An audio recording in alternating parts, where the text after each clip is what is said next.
Most men think they've already seen real emotional strength. They haven't. What they've seen is suppression, white-knuckling through pain, forcing a blank face, swallowing the fire until it burns them from the inside. That is not strength. That is a slow collapse with a straight posture. And here's what no one tells you. The man who can't control his emotions doesn't just suffer privately. He loses in rooms where decisions are made, in relationships where respect is given or taken, in the mirror at 2 a.m. when no one else is watching. The cost of emotional fragility isn't occasional discomfort. It's the steady erosion of the man you were supposed to become. But there's something the ancient Stoics understood about men like you. Something so precise it will feel like it was written for exactly this moment in your life. By the time this video ends, you won't just understand emotional mastery intellectually. You'll feel it shift inside you. These 7 habits don't just control emotion. They make you emotionally untouchable. If you're watching this because you're ready to stop reacting and start commanding your own mind, subscribe to Stoic 95. Every video on this channel is built for men who are choosing the harder path. Hit subscribe, the discipline starts now. Marcus Aurelius once wrote that you have power over your mind, not outside events. But for most men, the gap between the event and the response is 0.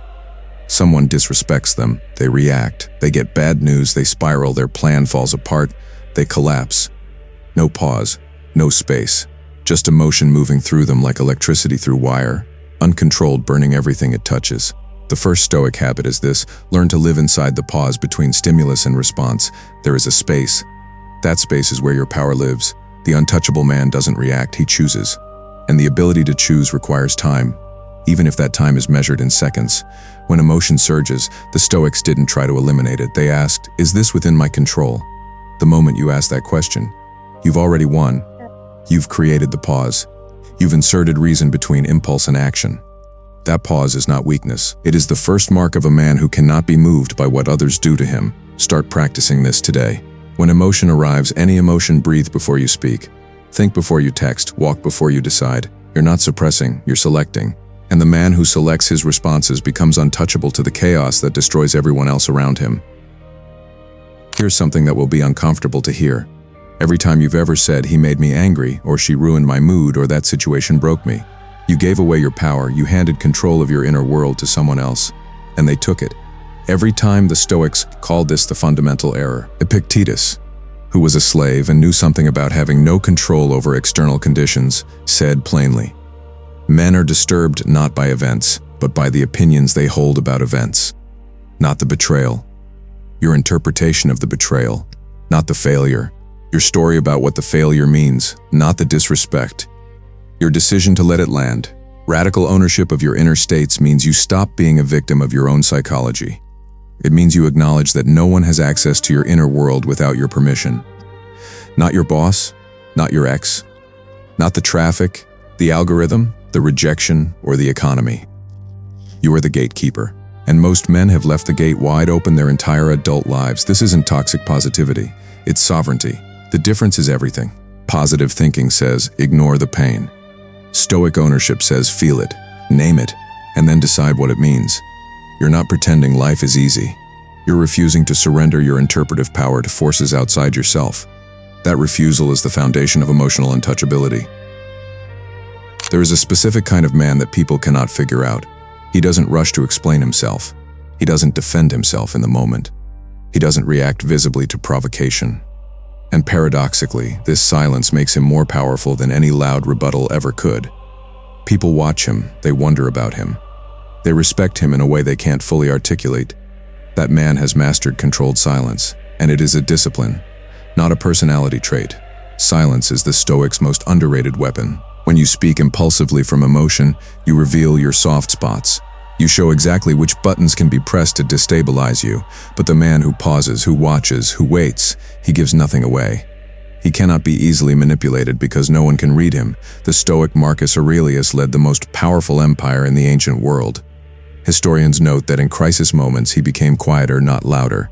He processed internally before he acted externally. His silence was not absence. It was preparation. It was depth. It was the reservoir of calm that allowed him to make precise decisions while others panicked around him. Practice this specifically.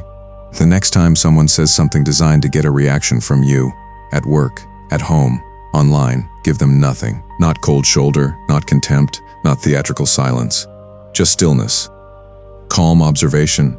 Let them speak, let them finish, and then respond only from a place of deliberate choice. You will feel the power shift in the room. Others sense control, and they are drawn to it or afraid of it. Both serve you well.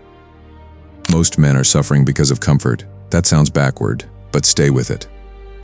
The man who never voluntarily faces difficulty becomes terrified of involuntary difficulty, and life delivers involuntary difficulty constantly. The job loss, the relationship ending, the body failing, the plan collapsing. The man who has never trained himself to endure discomfort is shattered by these moments. They feel catastrophic because he has no emotional calluses. The Stoics practiced something called voluntary discomfort, deliberately choosing hard things not because they had to, but because they understood what softness does to the soul. Seneca fasted occasionally, not from poverty but from philosophy. He wanted to remember that his peace didn't depend on luxury. He wanted to know that if everything was taken, he would still stand. That knowledge is power that no external circumstance can remove. This habit is where emotional untouchability gets built in the body, not just the mind.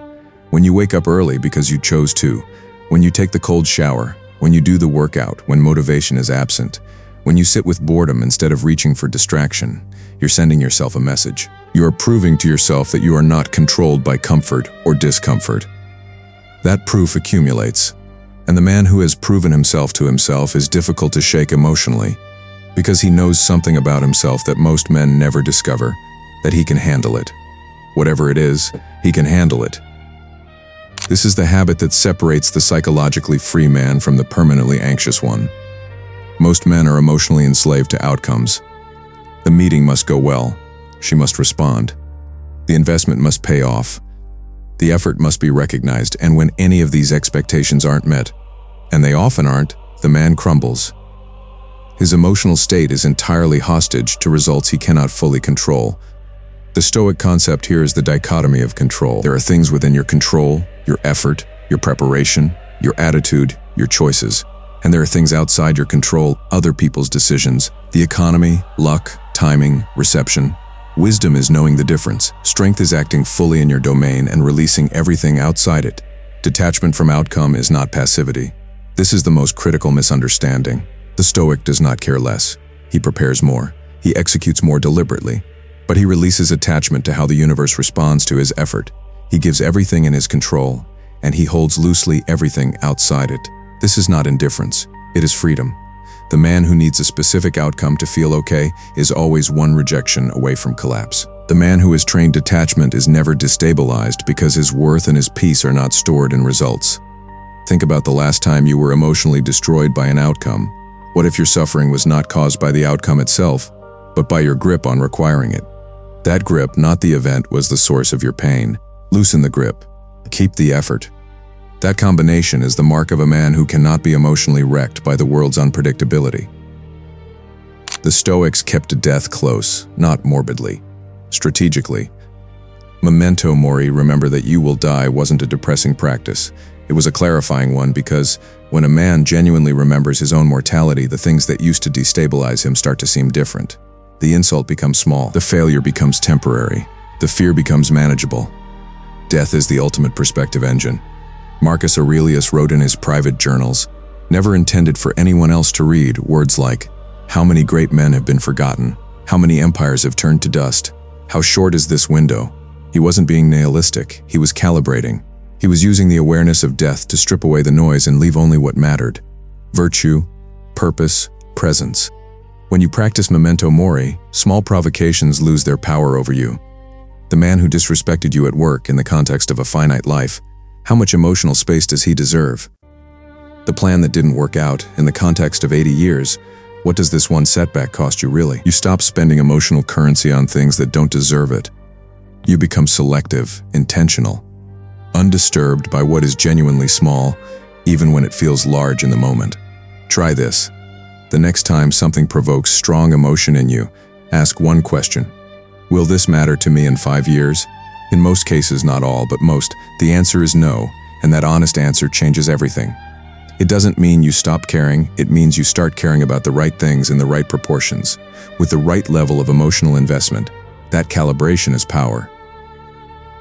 This is the deepest truth in the entire Stoic philosophy.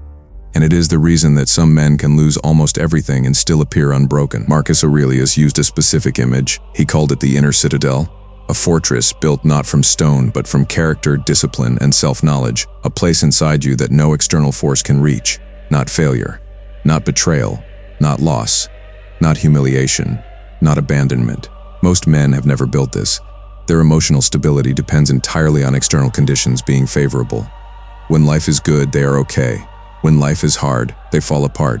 They have no interior fortress. They are exposed always to whatever the world decides to do to them. And the world is indifferent. It will test you. It does not care whether you're ready.